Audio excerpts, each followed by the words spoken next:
Uncle আমাকে কাজের জন্য রাখেন না। ছোট, আমার প্রয়োজন নেই। আঙ্কেল আমি আপনাকে হাত জোর করে বলতেছি আমাকে কাজের জন্য রাখেন। আচ্ছা ঠিক আছে, তোমাকে কাজের জন্য রাখবো, কিন্তু কত টাকা দিতে হবে? আঙ্কেল আমাকে টাকা দিতে হবে না, শুধু খাওয়ার জন্য কিছু খাবার দিলেই চলবে।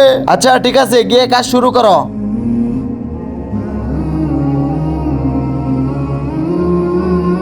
আঙ্কেল আমি সব কাজ করে ফেলেছি। আচ্ছা ঠিক আছে, তুই ভিতরে আয়, তোকে পেট ভরে খাওয়াবো।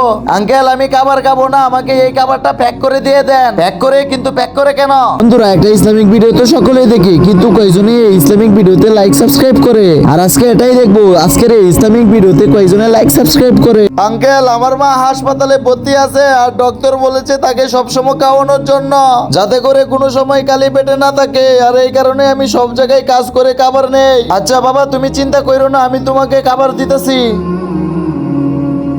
এই নাও বাবা। শুক্রিয়া আঙ্কেল। এই যে বাবা শোনো, তোমার আর কোনো জায়গায় কাজ করতে হবে না। তোমার মার জন্য প্রতিদিন খাবার এখান থেকে নেবে, আর তোমারও খিদা লাগলে এখান থেকে খেয়ে যাবে। শুক্রিয়া আঙ্কেল, আর আল্লাহ আপনাকে আরো বরকত দান করো। আর বন্ধুরা সবাই অবশ্যই কমেন্ট বক্সে আই লাভ ইউ মা লিখে যাও।